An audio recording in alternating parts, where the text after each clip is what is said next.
This is a vCluster.Pro Quick Start Guide. To get started, what you need to do is install the command line tool with brew install loft-sh/tap/vCluster. Next, what we're going to do is take a look at the values file we're going to use for the installation. We're using ingress enabled true with a host of demo.vCluster-Pro.local ingress class nginx. What this is going to do is let us start vCluster.Pro with our values that'll create a host name for us so that we can use that host name to access everything. And as soon as this is finished running, it's going to give us information about how to log in. So it'll give us the UI, it'll give us how to log in via the CLI, but it's put out a username and password for us now. What we're going to do is log in via CLI. We're going to copy the admin password so that we can set up our user for the first time. So brings up the UI, admin, password we just saw, and then we're going to set up our user with the first name and last name, email address, and then the organization that they work at. So this is just me setting up my account. After that, hit finish, and this is going to take us to the UI. But we're going back to the CLI so that we can set up our first vCluster.Pro using the CLI. So what we're going to do is vCluster create my vCluster.Pro namespace, my vCluster.Pro namespace. And what this is going to do is create a pro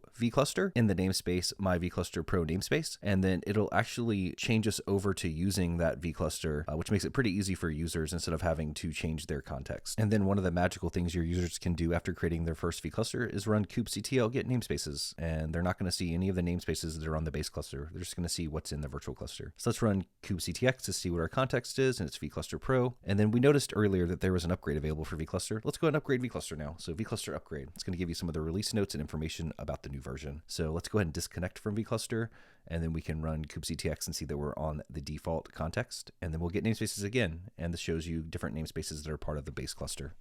So we briefly saw the UI earlier when we were logging in. Let's go ahead and check it out again real quick to get a quick overview. So what you can see here is my vCluster.Pro. It is a pro distro, and if we actually hover over it, we can do this little drop down and do a couple of things. We can download kubeconfig, we can edit, we can show YAML, show logs, change templates, sleep, move to project, and delete. And you can drill down into this and see more information about like namespaces and more. But if you want to get started today, check out the description and head on over to our quick start guide. Thanks for watching.